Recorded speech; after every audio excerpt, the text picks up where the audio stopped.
अभी 15वें चैप्टर का जो सेकंड श्लोक है वो आप लोग मेरे साथ पढ़ सकते हैं। Second chapter. अधश्च ऊर्ध्वं प्रसितास्तस्य शाखा गुणा प्रवृद्धा विषय प्रवाला अधश्च मूलानि अनुसंततानि कर्मानुबंधीनि मनुष्य लोके। इसमें भगवान बोल रहे हैं कि इस वृक्ष की शाखाएं ऊपर तथा नीचे फैली हुई हैं। तो आपने देखा होगा, जो एक पीपल का पेड़ होता है या बरगद बरगद का पेड़ होता है, उसके जो शाखाएं होती हैं वो ऊपर भी जाते हैं नीचे भी जाते हैं। तो उसी प्रकार इसकी भी शाखाएं ऊपर नीचे की तरफ हैं। जो उल्टा पेड़ है उसकी भी शाखाएं ऊपर भी जा रही हैं नीचे भी जा रही हैं। इस वृक्ष की शाखाएं ऊपर तथा नीचे फैली हुई हैं और प्रकृति के तीनों गुणों द्वारा पोषित हैं। इसकी टहनियां इंद्रिय विषय हैं। इस वृक्ष की जड़ें नीचे की ओर भी जाती हैं, जो मानव समाज के सकाम कर्मों से बंधी हुई है। तो ये इस वृक्ष का डिस्क्रिप्शन है, इस मेटेरियल वर्ल्ड का डिस्क्रिप्शन बता रहे हैं ये। ध्यान से सुनिए तात्पर्य। इसमें इस चैप्टर में बेसिकली बताया जाएगा कि पुरुषोत्तम मतलब भगवान को किस तरह से प्राप्त किया जा सकता है, भगवान को प्राप्त करने का तरीका क्या है, उसके बारे में भगवान बहुत सुंदर तरीके से इसमें बताएंगे। तो सबसे पहले तो मेटेरियल वर्ल्ड के बारे में बता रहे हैं, फिर मेटेरियल वर्ल्ड से बाहर कैसे निकलना है उसके बारे में बताएंगे। तात्पर्य। कृष्ण कृपा मूर्ति अभय चंद्रारण भक्ति वेदांत स्वामी श्रील प्रभुपाद जी के द्वारा। श्रील प्रभुपाद की जय। अश्वत्थ वृक्ष की यहाँ और भी व्याख्या की गई है। इसकी शाखाएं चतुर्दिक फैली हुई हैं, चारों दिशाएं फैली हुई हैं। निचले भाग में जीवों की विभिन्न योनियां हैं, यथा मनुष्य, पशु, घोड़े, गाय, कुत्ते, बिल्लियां आदि। ये सभी वृक्ष की शाखाओं के निचले भाग में स्थित है। लेकिन ऊपरी भाग में जीवों की उच्च योनियां हैं, यथा देव, गंधर्व तथा अन्य बहुत सी उच्चतर योनियां। जिस प्रकार सामान्य वृक्ष का पोषण जल से होता है, उसी प्रकार यह वृक्ष प्रकृति के तीन गुणों द्वारा पोषित है। कभी कभी हम देखते हैं कि जल अभाव से कोई कोई भूखंड वीरान हो जाता है, तो कोई खंड लहलहाता है। इसी प्रकार जहाँ प्रकृति के किन्हीं विशेष गुणों का आनुपातिक आधिक्य होता है, वहाँ उसी के अनुरूप जीवों की योनियां प्रकट होती हैं। वृक्ष की टहनियां इंद्र विषय हैं। विभिन्न गुणों के विकास से हम विभिन्न प्रकार के इंद्रियों का विकास करते हैं, और इन इंद्रियों के द्वारा हम विभिन्न इंद्रिय विषयों का भोग करते हैं। शाखाओं के सिरे इंद्रियां हैं, यथा कान, नाक, आंख आदि, जो विभिन्न इंद्रिय विषयों के भोग में आसक्त हैं। टहनियां शब्द, रूप, स्पर्श आदि इंद्रियां इंद्रिय विषय हैं। सहायक जड़ें राग तथा द्वेष हैं, जो विभिन्न प्रकार के कष्ट तथा इंद्रिय भोग के विभिन्न रूप हैं। धर्म अधर्म की प्रवृत्तियां इन्हीं गौण जड़ों से उत्पन्न हुई मानी जाती है, जो चारों दिशाओं में फैली है। वास्तविक जड़ तो ब्रह्मलोक में है, किंतु अन्य जड़ें मर्त्यलोक में है। जब मनुष्य उच्च लोकों में पुण्य कर्मों का फल भोग चुकता है, तो वह इस धरा पर उतरता है और उन्नति के लिए सकाम कर्मों का नवीनीकरण करता है। यह मनुष्य लोक कर्म क्षेत्र माना जाता है। तो यहाँ पे ये पेड़ को थोड़ा और अच्छे से भगवान डिस्क्राइब कर रहे हैं, जिसको प्रभुपाद भी अच्छे से व्याख्या कर रहे हैं। तो जिस प्रकार एक बरगद का पेड़ होता है या पीपल का पेड़ होता है, तो उसमें आप देखेंगे कि उसकी जड़ नीचे भी होती है और उसके जो जड़ होते हैं ऊपर की ओर भी जाती हैं। उसी प्रकार इसके भी जड़ एक ऊपर की तरफ है, और जो जड़ कुछ जड़ है वो नीचे की तरफ से आती है।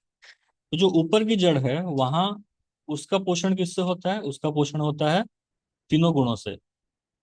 सत्वगुण, रजोगुण, तमोगुण जो ब्रह्मलोक में स्थित है उसके अनुसार इसका पोषण होता है, और उससे ये पेड़ बढ़ता है। लेकिन साथ ही साथ एक मनुष्य की अलग अलग इंद्रियां होती हैं, उस इंद्रिय के अलग अलग विषय वस्तु होते हैं। तो उनको जब भोग करने की इच्छा होती है, तो वो सेकेंडरी जो सेकेंडरी जड़ है, उनको वो भोग करने की इच्छा को सेकेंडरी जड़ कहा जा रहा है। तो थोड़ा टेक्निकल है, आप लोग पढ़ेंगे तो अच्छे से समझ में आएगा। तो ये भगवान बता रहे हैं कि ऐसा एक पेड़ है। भगवान बेसिकली यही बता रहे हैं कि जो भौतिक जगत है, ये आध्यात्मिक जगत का एकदम उल्टा है, completely opposite of the spiritual world. इसका बेसिक आप अगर सिंपल में समझना चाहें, तो यही है कि जो आध्यात्मिक जगत का पूरा उल्टा क्या है, भौतिक जगत। तो आध्यात्मिक जगत में जो पेड़ है वो सीधा रहता है और उसके फल जो हैं वो हमें सच्चित आनंद प्रदान करते हैं।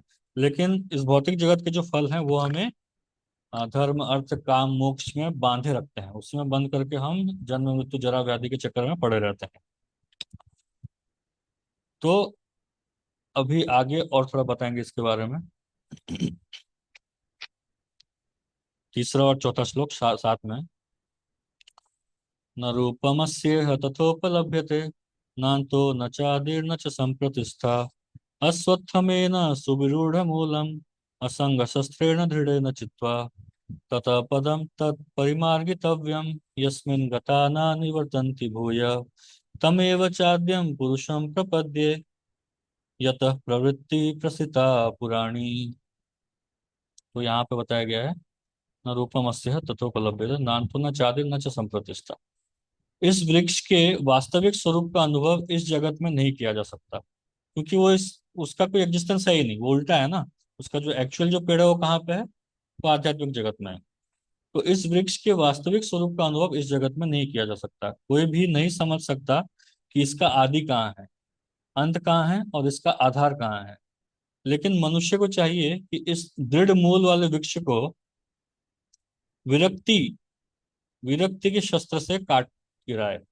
तत्पश्चात उसे ऐसे स्थान की खोज करनी चाहिए जहां जाकर लौटना ना पड़े और जहां उस भगवान की शरण ग्रहण कर ली जाए जिससे अनादि काल से प्रयुक्त वस्तु का सूत्रपात तथा विस्तार होता आया है। जैसा हमने डिस्कस किया कि ये जो उल्टा वृक्ष है, इस वृक्ष की टहनियाँ और इसके फल को जब हम एंजॉय करना चाहते हैं तो इसी के चक्कर में हम पड़ जाते हैं। जन्म मृत्यु जरा व्याधि धर्म अर्थ काम मोक्ष, इसी के चक्कर में हम लोग घूमते रहते हैं घूमते रहते हैं घूमते रहते हैं, इसका कोई अंत नहीं है। हम अनंत दुख भोगते रहते हैं और फिर भी दुख भोगने के बाद भी हम उसमें पूरा कंडीशनड होकर के बार बार वही चीज को करना चाहते हैं। जो बुद्धिमान व्यक्ति है वो समझता है कि ये जो पेड़ है, ये पेड़ को हम इस भौतिक जगत में अनुभव नहीं कर सकते हैं। ये पेड़ का जो असली आधार है वो आध्यात्मिक जगत में है। तो भगवान वही बोल रहे हैं कि विरक्ति के शस्त्र से इस पेड़ को काट सकते हैं। ये पेड़ हम सबके जीवन में है। इस पेड़ से अगर हमें बचना है तो हमें विरक्ति चाहिए, डिटैचमेंट।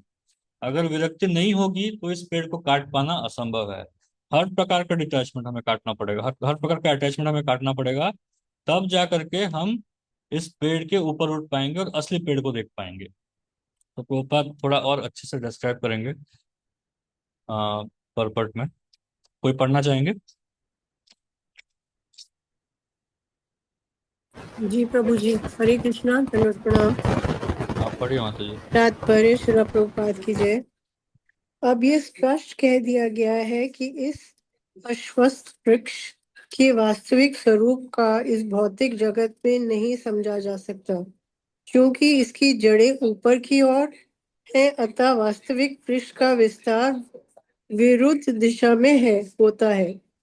जब वृक्ष के भौतिक विस्तार में कोई फंस जाता है तो उसे ना तो ये पता चल पाता है कि ये कितनी दूरी तक फैला है और ना ही इस वृक्ष के शुभ आरंभ को ही देख पाता है।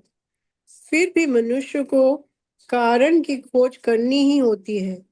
मैं अमुक पिता का पुत्र हूँ या अमुक का पुत्र है आदि इस प्रकार अनुसंधान करने के मनुष्य को ब्रह्म प्राप्त होते हैं, जिन्हें गर्भोदक्षाई विष्णु ने उत्पन्न किया है।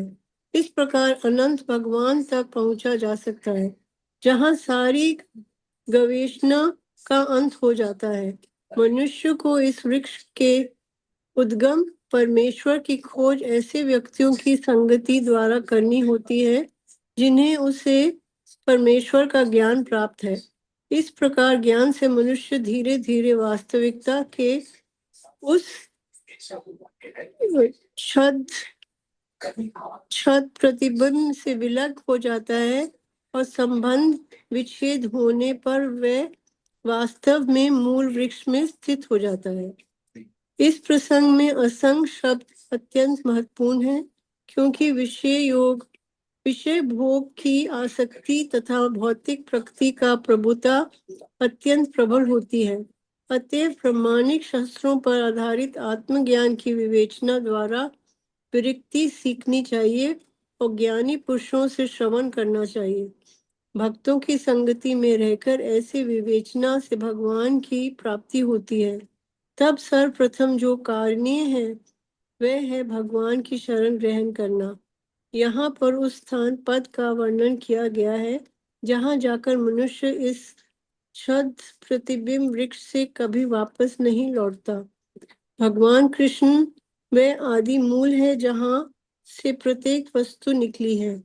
उस भगवान का अनुग्रह प्राप्त करने के लिए केवल उसकी शरण ग्रहण करनी चाहिए, जो श्रवणम कीर्तन आदि द्वारा भक्ति करने के फलस्वरूप प्राप्त होती है।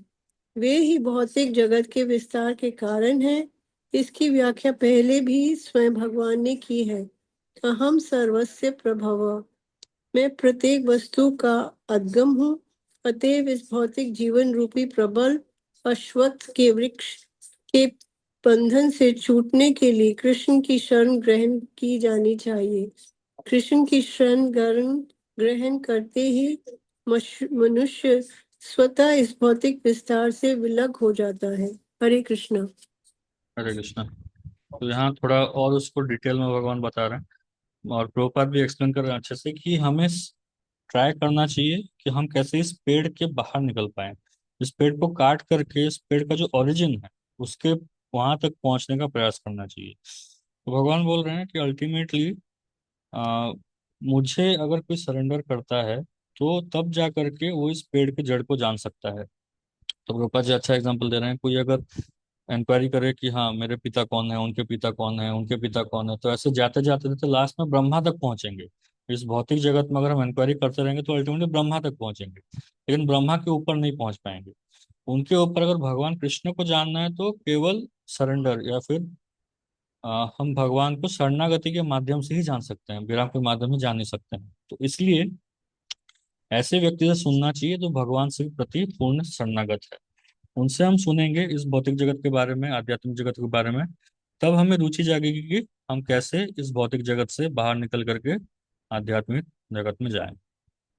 अभी आगे भगवान बताएंगे कि कैसे इससे बाहर निकला जाए। इस जो पेड़ है, पीपल का वृक्ष, अश्वत्थ पेड़ है, ये भौतिक जगत का जो निकृष्ट ग्रंथि जो है हमारा जीवन में जो बंधा हुआ है, हम जो पूरी तरह से बंधे हुए हैं इस जीवन में, उससे बाहर कैसे निकलना है।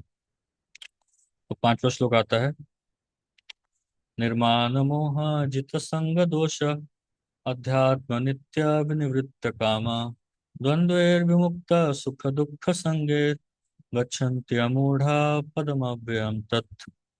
तो भगवान बोल रहे हैं, कौन कौन जो है भगवान के प्रति सरेंडर हो सकता है, भगवान के प्रति शरणागत कौन हो सकता है। तो सबसे पहला निर्मान मोह जित संग दोष। सबसे पहला निर्मान, जिसको कोई मान नहीं है, फॉल्स प्रेस्टिज से मुक्त है, जिसको कोई मान की आशा नहीं है, जिसको किसी प्रकार का भी बिना मतलब का मिथ्या मान नहीं है। फिर मोह, मोह से मुक्त है, इल्यूजन से मुक्त है वो। फिर जित संग दोष, संग दोष मतलब गलत तरह का संग से जो दोष हमें मिलता है उसको जीत चुका है, उसके ऊपर जा चुका है। अध्यात्म नित्य, जो जानता है कि सत्य क्या है, नित्य क्या है, उसको जानता है। विनिवृत्त काम, काम के ऊपर जीत चुका है, वो काम से विजय प्राप्त कर चुका है। द्वंद्व विमुक्ता, द्वंद्व इस संसार के सही और गलत के द्वंद्व से मुक्त हो गया है। सुख दुख संगेत, सुख और दुख के टाइम में एक समान रहता है। गच्छन्ति अमूढ़ा पदम अव्ययम् तत्। तो ऐसा जो व्यक्ति है वो कहाँ जाता है, वो भगवान के प्रति सरेंडर कर सकता है। गच्छन्ति, भगवान के शरण में वो जा सकता है। जो झूठी प्रतिष्ठा, मान, मोह तथा कुसंगति से मुक्त है, जो शाश्वत तत्व को समझते हैं, जिन्होंने भौतिक काम को नष्ट कर दिया है, जो सुख तथा दुख के द्वंद्व से मुक्त है, और जो मोह रहित होकर परम पुरुष के शरणागत होना जानते हैं, वे उस शाश्वत राज्य को प्राप्त कर सकते हैं। तो ऐसा व्यक्ति, वो जो एक्चुअल पेड़ है, ये जो भौतिक जगत वाला पेड़ नहीं, जो एक्चुअल पेड़ है, वहां जा सकता है, वहां प्राप्त कर सकता है। तो तात्पर्य पढ़िए कोई।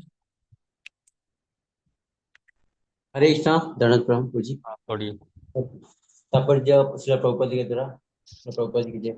यहाँ पर शरणागति का अत्यंत सुंदर वर्णन हुआ है। उसके लिए जिस प्रथम योग्यता की आवश्यकता है वह है मिथ्या अहंकार से मोहित ना होना। क्योंकि बद्धजीव अपने को प्रकृति का स्वामी मानकर गर्वित रहता है। अतएव उसके लिए भगवान श्री भगवान की शरण में जाना कठिन होता है। उसे वास्तविक ज्ञान के अनुशीलन द्वारा यह जानना चाहिए कि वह प्रकृति का स्वामी नहीं है, उसका स्वामी तो परमेश्वर है। जब मनुष्य अहंकार से उत्पन्न मोह से मुक्त हो जाता है तभी शरणागति की प्रक्रिया प्रारंभ हो सकती है। जो व्यक्ति इस संसार में सदैव सम्मान की आशा रखता है उसके लिए भगवान की शरणागत होना कठिन है। अहंकार तो मोह के कारण होता है, क्योंकि यद्यपि मनुष्य यहाँ आता है, कुछ काल तक रहता है और फिर चला जाता है, तो भी मूर्खतावश वो यह समझ बैठता है कि वही इस संसार का स्वामी है। इस तरह वह सारी परिस्थिति को जटिल बना देता है और सदैव कष्ट उठाता रहता है। सारा संसार उसी भ्रांत धारणा के अंतर्गत आगे बढ़ता है। लोग सोचते हैं कि यह भूमि या पृथ्वी मानव समाज की है और उन्होंने भूमि का विभाजन इस मिथ्या धारणा से कर रखा है कि वे इसके स्वामी है। मनुष्य को इस भ्रम से मुक्त होना चाहिए कि मानव समाज ही इस जगत का स्वामी है। जब मनुष्य इस प्रकार की भ्रांत धारणा से मुक्त हो जाता है तो वह पारिवारिक, सामाजिक तथा राष्ट्रीय स्नेह से उत्पन्न कुसंगतियों से मुक्त हो जाता है। ये त्रुटिपूर्ण संगतियों ही उसे इस संसार से बांधने वाली है। इस अवस्था के बाद उसे आध्यात्मिक ज्ञान विकसित करना होता है। उसे ऐसे ज्ञान का अनुशीलन करना होता है कि वास्तव में उसका क्या है और क्या नहीं है। और जब उसे वस्तुओं का सही सही ज्ञान हो जाता है तो वह सुख दुख, हर्ष विषाद जैसे द्वंद्व से मुक्त हो जाता है।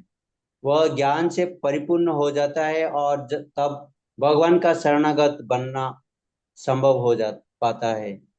हरे कृष्णा। श्री तो प्रभुपाद। देखिए भगवान बोलते हैं बहुनाम जननामन्ते ज्ञानवान माम प्रपद्यन्ते वासुदेवम सर्वमिति स महात्मा सुदुर्लभ। भगवान बोलते हैं कि बहुनाम जन्मनामन्ते, एक व्यक्ति बहुत सारा जन्म करने के बाद, बहुत सारा मनुष्य जन्म लेने के बाद ज्ञानवान बनता है और उस ज्ञान के कारण वो ये जान पाता है कि वासुदेव सर्वमिति। भगवान बोलते हैं ऐसा जो जान जाता है कि हाँ सब चीजों का जो करता धरता है, सारे विद्याओं का जो सार है वो कौन है, वासुदेव भगवान कृष्ण जो हैं, सारे विद्याओं के सार हैं। ऐसा जो जान जाता है, ऐसा स महात्मा, इस तरह का व्यक्ति महात्मा होता है और वो व्यक्ति सुदुर्लभ होता है। तो यहाँ पे भगवान बोल रहे हैं कि कौन सा व्यक्ति उस पेड़ के जड़ तक पहुंच सकता है। तो सबसे पहला तो निर्माण, जिसको मान नहीं है, किसी प्रकार का मिथ्या अहंकार नहीं है। मिथ्या अहंकार के कारण ही हम हर प्रकार का इस संसार में रिलेशन बनाते हैं। प्रभुपाद जी यहाँ बोल रहे हैं कि मिथ्या अहंकार मतलब अभी इतना मोह है हमें कि हम जानते हैं कि हम आए हैं, थोड़े समय के लिए आए हैं, उसके बाद कुछ समय बाद हमारी मृत्यु हो जाएगी, हम चले जाएंगे, फिर भी हम पूरा जंजाल बना करके रखते हैं उस थोड़े समय के लिए जो हमारा है भी नहीं। जो हमारा है भी नहीं उसके लिए पूरा जंजाल बना कर रखते हैं, उसमें पूरा खुद भी परेशान होते हैं, दूसरों को भी परेशान करते रहते हैं। देखिए जीवन कितना अनित्य है, किसी भी क्षण हमारा जीवन जा सकता है। अभी जो प्लेन क्रैश हुआ या किसी, जितनी सारी घटनाएं हो रही हैं अब, तो कितना अनित्य है। तो उसके लिए भी कितना स्ट्रगल कर रहा है व्यक्ति, वो सोच रहा है कि हाँ मैं इटर्नली इसमें बचा रहूंगा, उसके लिए निरंतर स्ट्रगल करते रहता है। तो ये बहुत बड़ा इल्यूजन है। जो देश हैं वो सोच रहे हैं कि ये मर्यादा, ये सीमा हमारी है। तो मनुष्य सोच रहा है कि ये पूरा जगत किसके लिए बना हुआ है, मनुष्य के लिए बना हुआ है। तो उसको अलग अलग पार्ट्स में डिवाइड करके उसके लिए फाइट कर रहे हैं। तो आज इसके लिए फाइट कर रहे हैं, आज इंडिया में रह करके इंडिया के लिए फाइट कर रहा है और पाकिस्तान के खिलाफ सोच रहा है। तो मरते मरते अगर वो पाकिस्तान के बारे में सोच रहा है तो अगले जन्म में वो पाकिस्तान में जन्म होगा। फिर वही पाकिस्तान में रह करके जो पिछले जन्म में इंडिया के लिए लड़ रहा था, आज इंडिया के ऊपर बम बम फेंकेगा। तो ये कंटिन्यूस चलता रहता है, मोह के कारण ये चलता रहता है। आज हम अपने आप को शरीर सोच रहे हैं, हम सोच रहे हैं कि हम ये देश वाले हैं, हम इस समाज के हैं, या हम इस गांव के हैं, हम इस स्टेट के हैं, या हम इस भाषा को बोलने वाले हैं। तो उसके लिए हम लड़ते रहते हैं। मतलब कितना फालतू का टाइम वेस्ट करते हैं, सोचिए आप। लोग कितना बेकार का टाइम वेस्ट कर रहे हैं। अचानक उनकी मृत्यु हो जाएगी, सब खत्म हो जाएगा, इसके बारे में कुछ सोच ही नहीं रहा है। तो भगवान बोल रहे हैं जो बुद्धिमान व्यक्ति है वो ये सब के ऊपर उठ करके जो परम सत्य है उसके बारे में जानने का प्रयास करता है। उसे ऐसे ज्ञान का अनुशीलन करना होता है कि वास्तव में उसका क्या है और क्या नहीं है। उसको सच में समझना चाहिए कि क्या उसका सच में है और क्या उसका नहीं है। जब वो ऐसा समझने लगता है तब जाकर के वो ये निर्माण मोह ये सब से आगे बढ़ सकता है। तो संग दोष, गलत प्रकार के संग से हमें बच के रहना चाहिए, जो हमें इस भौतिक जगत में जड़ा करके रखते हैं। इस भौतिक जगत में हम, मतलब जैसे हम लोगों से संग करते हैं तो बोलते हैं अरे क्या तुम लोग एंजॉय नहीं कर रहे हो, ये नहीं कर रहे हो, ये कर रहे हो।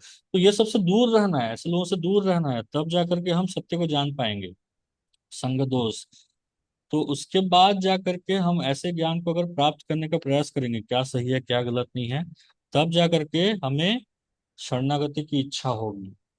शरणागति की इच्छा तब तक नहीं होगी जब तक हम मोह से बाहर नहीं निकलेंगे। जब तक हम मोह में हैं तब तक हम शरणागत होंगे ही नहीं।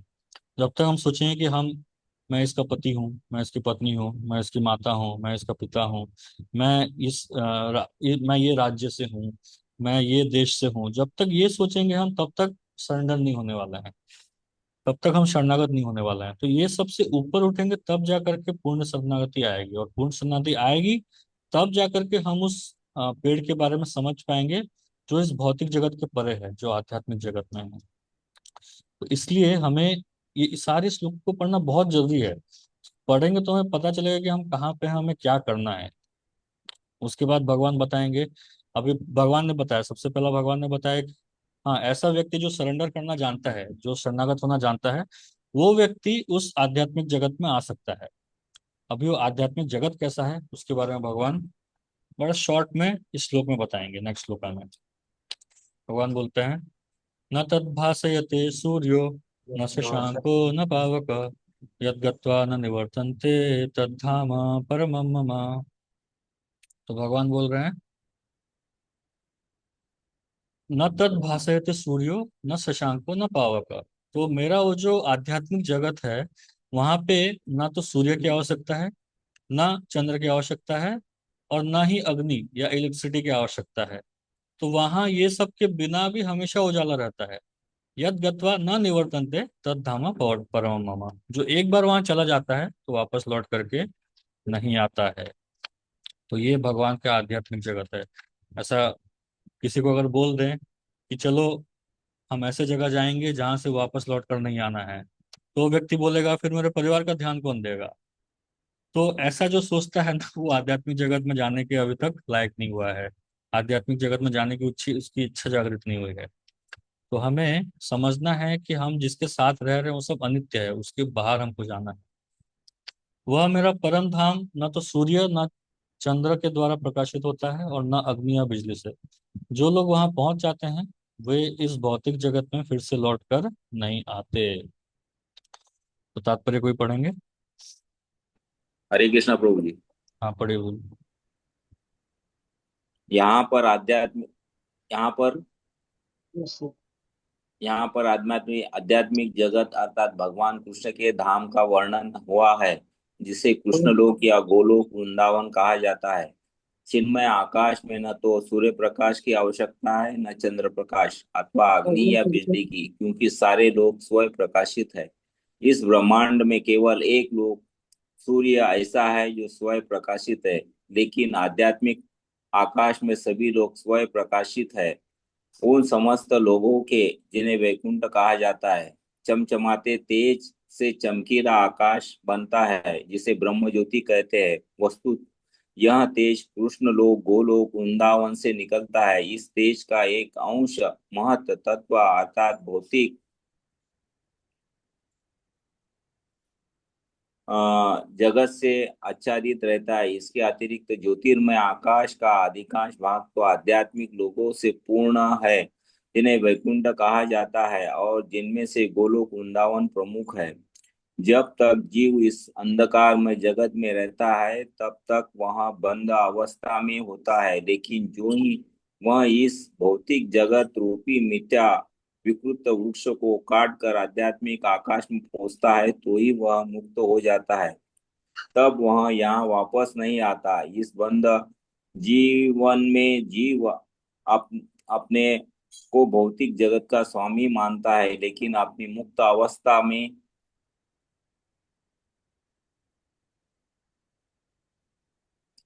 अपने को भौतिक जगत का स्वामी मानता है, लेकिन अपनी मुक्त अवस्था में वह आध्यात्मिक राज्य में प्रवेश करता है और परमेश्वर का पार्षद बन जाता है। वहां पर वह सच्चिदानंदमय जीवन बिताता है। इस सूचना से मनुष्य को मुक्त हो जाना चाहिए, उसे उस शाश्वत जगत में ले जाए जाने की इच्छा करनी चाहिए और सच्चाई इस मिथ्या प्रतिबिंब से अपने आप को विलग कर देना चाहिए। जो इस संसार से अत्यधिक आसक्त है उसके लिए इस आसक्ति का छेदन करना दुष्कर होता है, लेकिन यदि वह कृष्ण भावनामृत को ग्रहण कर ले तो उसके क्रमश छूट जाने की संभावना है। उसे ऐसे भक्तों की संगति करनी चाहिए जो कृष्ण भावनामृत होते हैं। उसे ऐसा समाज खोजना चाहिए जो कृष्ण भावनामृत के प्रति समर्पित हो और उसे भक्ति करनी सीखनी चाहिए। इस प्रकार वह संसार के प्रति अपनी आसक्ति विच्छेद कर सकता है। यदि कोई चाहे कि केसरिया वस्त्र पहनने से भौतिक जगत के आकर्षण से विच्छेद हो जाएगा तो ऐसा संभव नहीं है। उसे भगवत भक्ति के प्रति आसक्त होना पड़ेगा। अतः मनुष्य को चाहिए कि गंभीरता पूर्वक समझे कि 12वें अध्याय में भक्ति का जैसा वर्णन है वही वास्तविक वृक्ष की इस मिथ्या अभिव्यक्ति से बाहर निकलने का एकमात्र साधन है। 14वें अध्याय में बताया गया है कि भौतिक प्रकृति द्वारा सारी विद्या दूषित हो जाती है, केवल भक्ति ही शुद्ध रूप से दिव्य है। यहाँ परम मम शब्द बहुत महत्वपूर्ण है। वास्तव में जगत का कोना कोना भगवान की संपत्ति है, परंतु दिव्य जगत परम है और 6 ऐश्वर्यों से पूर्ण है। कठोपनिषद 2:2-15 में भी इसकी पुष्टि की गई है कि दिव्य जगत में सूर्य प्रकाश, चंद्र प्रकाश या तारागण की कोई आवश्यकता नहीं है। न तत्र सूर्यो भाति न चंद्र तारकम, क्योंकि समस्त आध्यात्मिक आकाश भगवान की आंतरिक शक्ति से प्रकाशमान है। उस परम धाम केवल शरणागति से ही पहुंचा जा सकता है, अन्य किसी साधन से नहीं। हरे कृष्ण। तो यहाँ जैसा भगवान ने बताया कि उस आध्यात्मिक जगत में ना तो सूर्य की आवश्यकता है, ना चंद्र की, ना ही कोई अग्नि की या बिजली की। तो जैसे यहाँ पे हमें अगर रोशनी चाहिए, अभी रात का समय हुआ है, तो रात के समय हमें रोशनी चाहिए तो बिजली की आवश्यकता है, या फिर अग्नि की आवश्यकता है, या फिर चंद्र। तब जा करके हमें अग्नि मिल सकती है, मतलब लाइट मिल सकता है। यहाँ देखा जाए वो जैसे प्रभुपाद जी बोल रहे हैं कि भौतिक जगत में केवल एक ही लाइट सोर्स है, केवल सूर्य ही लाइट सोर्स है, बाकी सब उससे लाइट ग्रहण करता है। लेकिन आध्यात्मिक जगत में सभी लोग स्वयं प्रकाशित हैं, सारे के सारे लोग स्वयं प्रकाशित हैं। और उन लोगों को क्या कहा जाता है? उन लोगों को वैकुंठ कहा जाता है, जिसमें जो सबसे ऊपर है, और सबसे ऊपर है गोलोक वृंदावन। कृष्ण लोक जिसको कहते हैं, गोलोक वृंदावन वो सबसे ऊपर है। तो कृष्ण लोक का ही वो तेज है जिसको ब्रह्म ज्योति कहा जाता है। तो ये यहाँ तक पहुंचने के लिए एक व्यक्ति को सरेंडर करना पड़ेगा, भगवान के प्रति शरणागत होना पड़ेगा, और इस भौतिक जगत का जो मिथ्या जो वृक्ष है उससे बाहर निकल करके वो ऐसे जगह पहुंच जाएगा जहाँ सच्चिदानंद है। उसका जो शरीर है वो पूरा सच्चिदानंद, उसका जीवन सच्चिदानंदमय बन जाएगा। मतलब वो कहीं मरेगा नहीं, उसको सब कुछ पता चल जाएगा, क्या हो रहा है क्या नहीं हो रहा है सब। मतलब अभी जैसे हमें केवल अपने शरीर के बारे में कुछ कुछ पता रहता है, अपने परिवार के बारे में कुछ कुछ पता रहता है, अपने परिवार के बारे में सब कुछ नहीं जानते हम लोग। बहुत सारी चीजें छुपा के रखते हैं परिवार वाले एक दूसरे से। लेकिन आध्यात्मिक जगत में जाएंगे तो हम कभी मरेंगे नहीं, सबसे पहला। और दूसरा, हमें सब कुछ पता हो जाएगा, आजू बाजू में क्या है क्या नहीं है सब हमें पता चलेगा। और हमेशा आनंद में रहेंगे, हमेशा खुश रहेंगे। तो प्रभुपाद जी कहते हैं कि इस सूचना से मनुष्य को मुग्ध हो जाना चाहिए। One should be captivated by this information. ये जान करके कि हाँ, मैं हमेशा के लिए, मैं कभी मरूंगा नहीं। यही चाहते हैं ना हम अल्टीमेटली, कि मैं कभी ना मरूं, मुझे सब कुछ आजू बाजू जो है सब कुछ पता चल जाए उसके बारे में, मैं हमेशा खुश रहूं, हमेशा सुखी रहूं, यही चाहते हैं ना। तो अगर यही चाहते हैं, ये कोई एक जगह प्रोवाइड कर रहा है, तो ये सुन करके प्रभुपाद जी बोल रहे हैं, एक व्यक्ति का, एक मनुष्य को इस चीज को जान करके मुग्ध हो जाना चाहिए और उसके लिए प्रयास करने में लग जाना चाहिए। तो उसमें जाने के लिए, ये मुक्त होने के बाद भी इस तरह का इन्फॉर्मेशन अगर किसी के पास पहुंचता है, तब जा करके वो कृष्ण भावना में ग्रहण करने का प्रयास करेगा। तो गोपा जी बोल रहे हैं कि एक व्यक्ति को चाहिए कि वो ऐसे एक संस्था में जाए जो कृष्ण भावना में सिखा रहा है, वहां जा करके सीखे कि भगवान की भक्ति कैसे करनी है, और धीरे धीरे धीरे इस भौतिक जगत से ऊपर उठ करके आध्यात्मिक जगत में प्रवेश करने का प्रयास करे। फिर आगे भगवान बोलेंगे, ममेवांशो जीवलोके जीवभूत सनातन मनसस्थानि इंद्रियाणि प्रकृति स्थानि कर्षति। भगवान बोल रहे हैं कि इस बद्ध जगत में सारे जीव मेरे शाश्वत अंश हैं। बद्ध जीवन के कारण वे छह इंद्रियों से घोर संघर्ष कर रहे हैं, जिनमें मन भी सम्मिलित है। तो ये भगवान और थोड़ा डिटेल में बताएंगे कैसे बाहर निकलना है इस भौतिक जगत से बाहर। तो अगर हमें पता नहीं चलेगा हम किस चीज में फंसे हुए हैं, उसके बारे में अगर अच्छे से जानेंगे नहीं, उससे बाहर निकलने का प्रयास कैसे करेंगे। इसलिए भगवान देखिए पूरा डिटेल, भगवत गीता में सब कुछ है। अगर कोई बोल दे कि भगवत गीता अपूर्ण शास्त्र है, तो ऐसा है ही नहीं, भगवान ने सब कुछ बताया इसमें। तो भगवान बोल रहे हैं कि सारे जीवात्मा मेरे ही शाश्वत अंश है।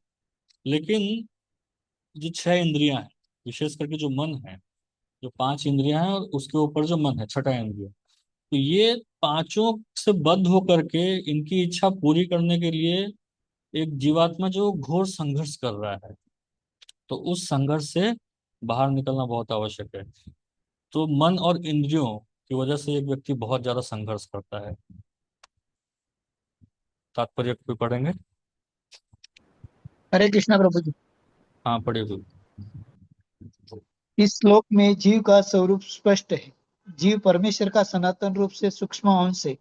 ऐसा नहीं है कि वृद्ध जीवन में वह एक व्यष्टित्व धारण करता है और मुक्त अवस्था में वह परमेश्वर के एकाकार हो जाता है। वह सनातन का अंश रूप है। यही पर स्पष्ट सनातन कहा गया है। वेद वचन के अनुसार परमेश्वर अपने आप को असंख्य रूपों में प्रकट करके विस्तार करते हैं, जिनमें से मुख्य विस्तार अंश विष्णु तत्व कहलाते हैं और गौण विस्तार अंश जीव कहलाते हैं। दूसरे शब्दों में विष्णु तत्व निजी विस्तार स्वांश है और जीव विभिन्नाश पृथकीकृत अंश है। अपने स्वांश द्वारा वे भगवान राम, नृसिंह देव, विष्णुमूर्ति तथा वैकुंठ लोक के प्रधान देवों के रूप में प्रकट होते हैं। विभिन्नाश अर्थात जीव सनातन सेवक होते हैं। भगवान के स्वांश सदैव विद्यमान रहते हैं। इसी प्रकार जीवों के विभिन्नाशों के अपने स्वरूप होते हैं। परमेश्वर के विभिन्नाश होने के कारण जीवों में भी उनके असंख्य गुण पाए जाते हैं, जिनमें से स्वतंत्र एक है।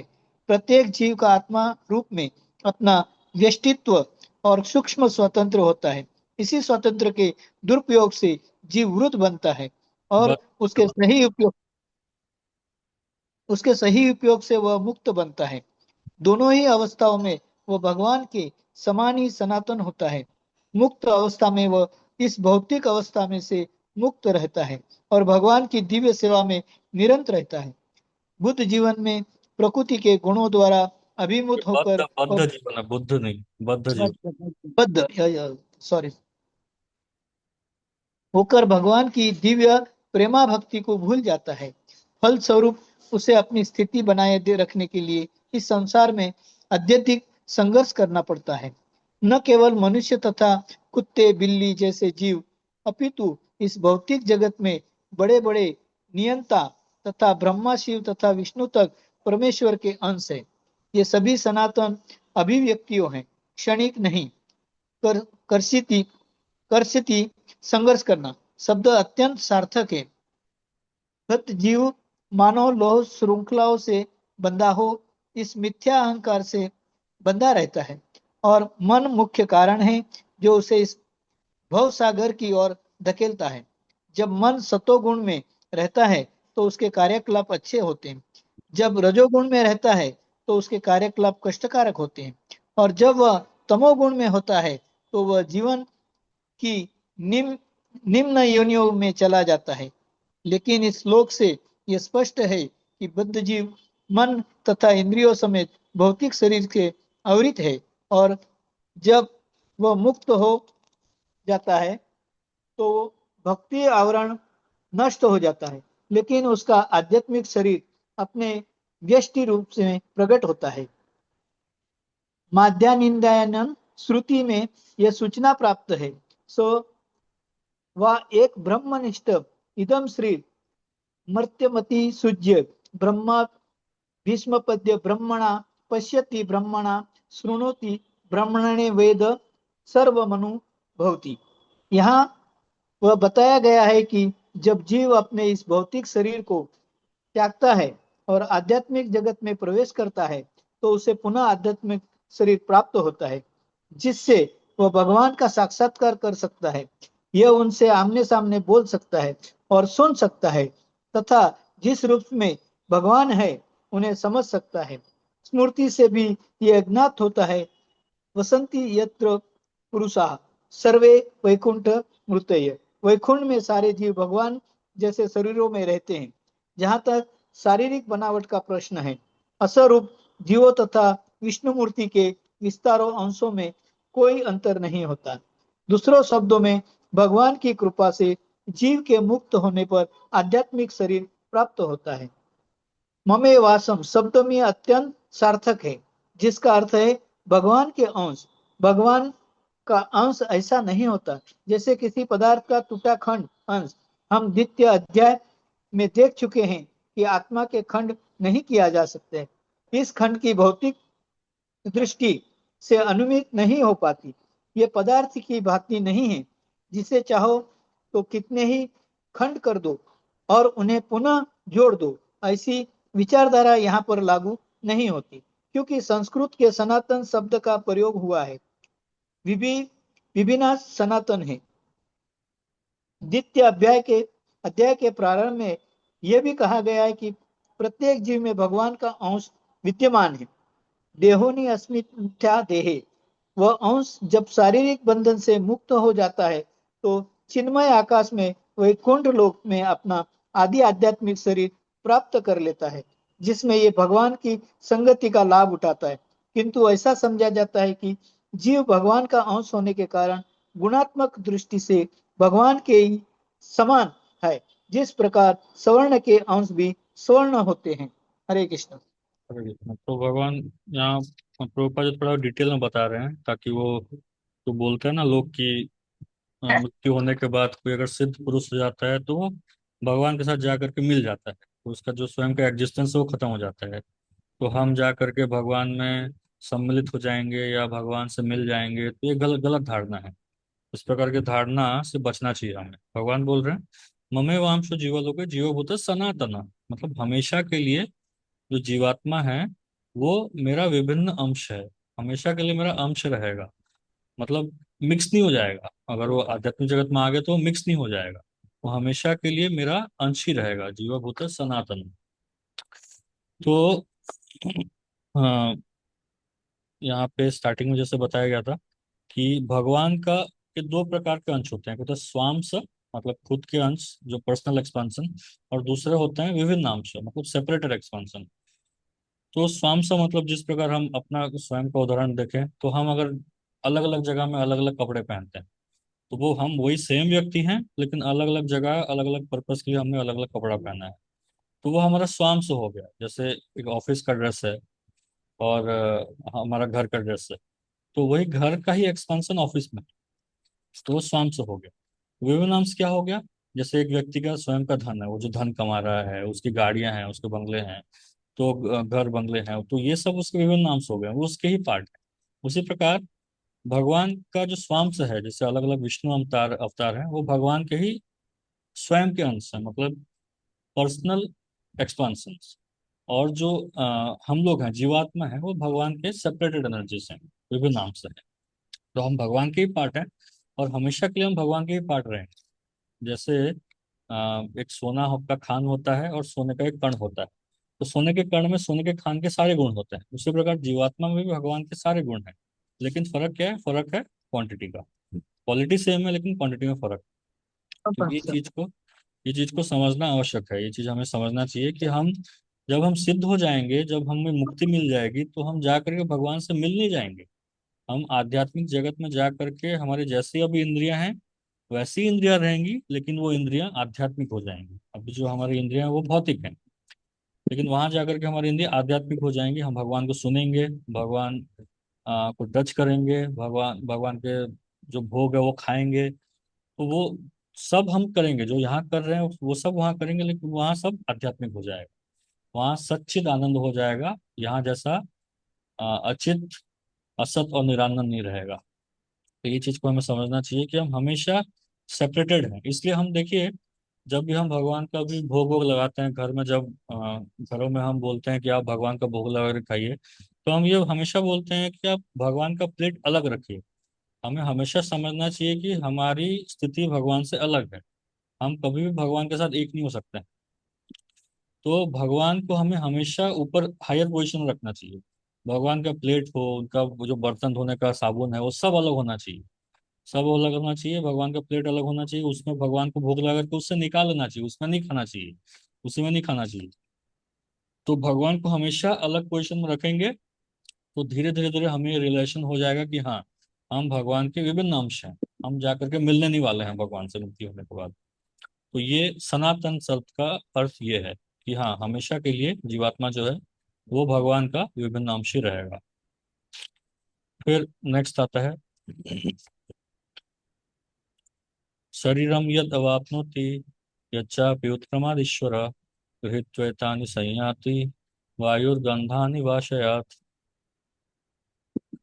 इस संसार में जीव अपनी देहात्म बुद्धि को एक शरीर से दूसरे में उसी तरह ले जाता है जिस तरह वायु सुगंधि को ले जाता है।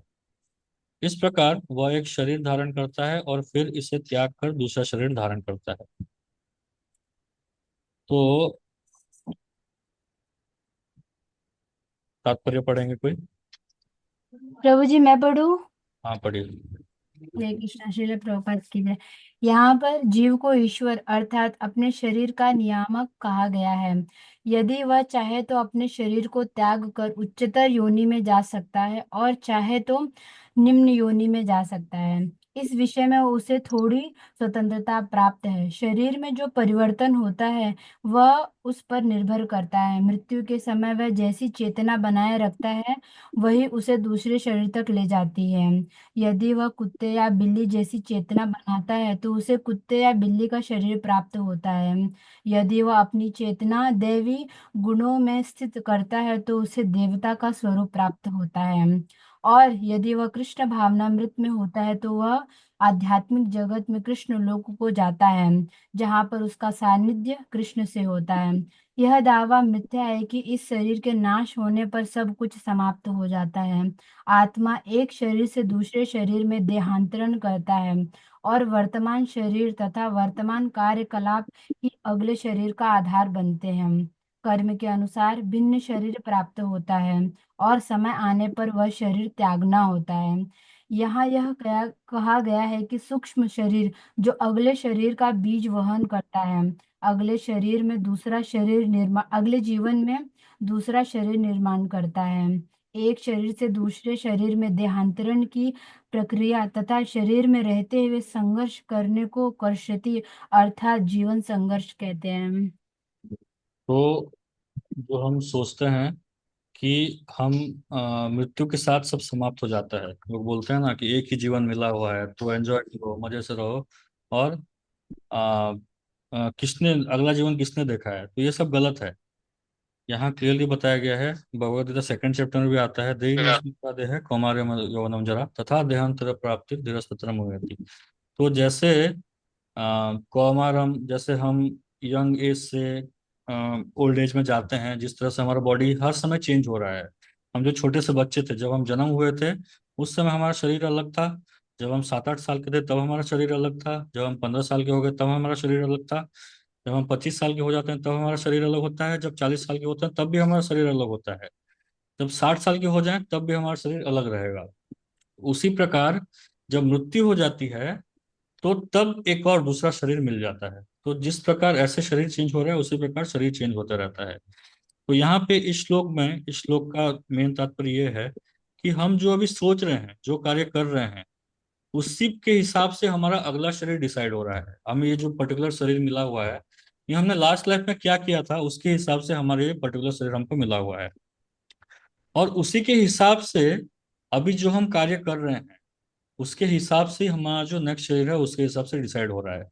तो आप जो जो सोच रहे हैं, जैसा जैसा कर रहे हैं, आपका जो नेक्स्ट शरीर है उस हिसाब से प्रोसेस होता जा रहा है, वो बनता जा रहा है। तो एक एक पुर्जा लगते जा रहा है। जैसे अभी सोच लिया हमने कि हमें बहुत सुंदर बनना चाहिए था, तो अगला शरीर आपका बहुत सुंदर, एक सुंदरता का एक पुर्जा उसमें फिट किया जा रहा है। हम चाहें कि हमें बहुत ज्यादा खाना हजम होना चाहिए। तो ऐसा जैसे जैसे हम सोचते जा रहे हैं हमारे कर्म के अनुसार और हमारी इच्छाओं के अनुसार हमारा जो अगला शरीर है वो डिजाइन होते जा रहा है।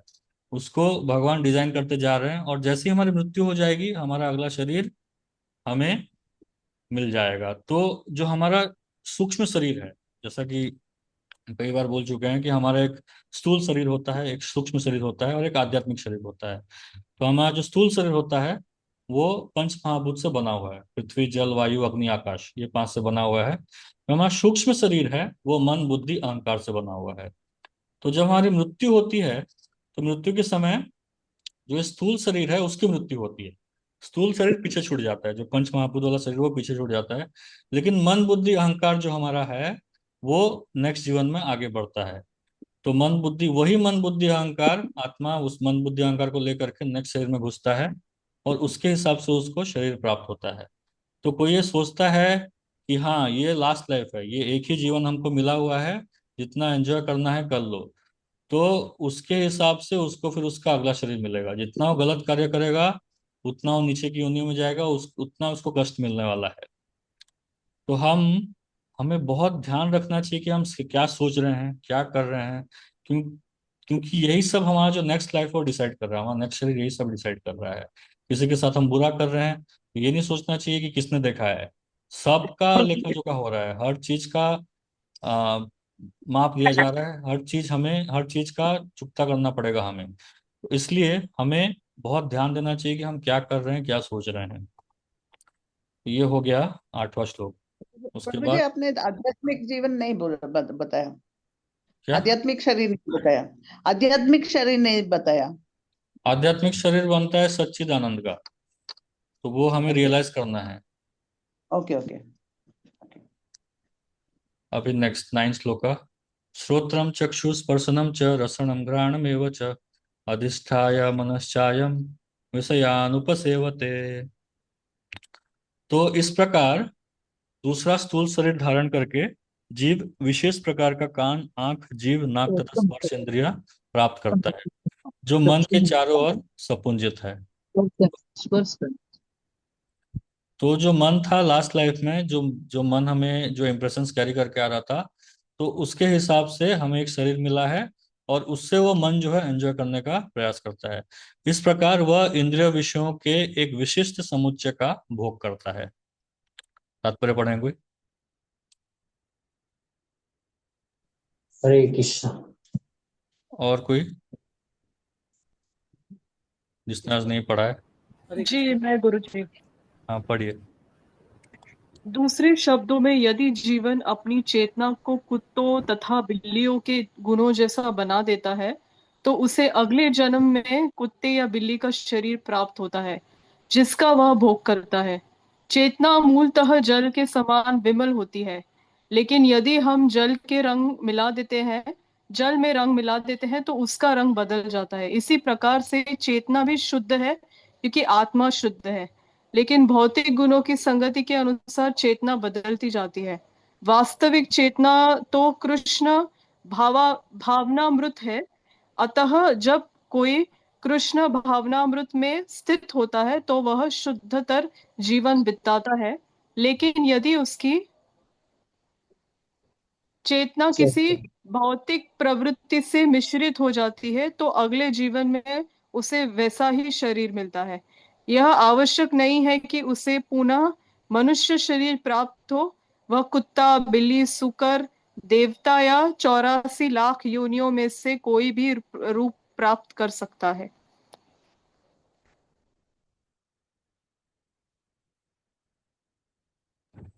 जय श्री कृष्ण।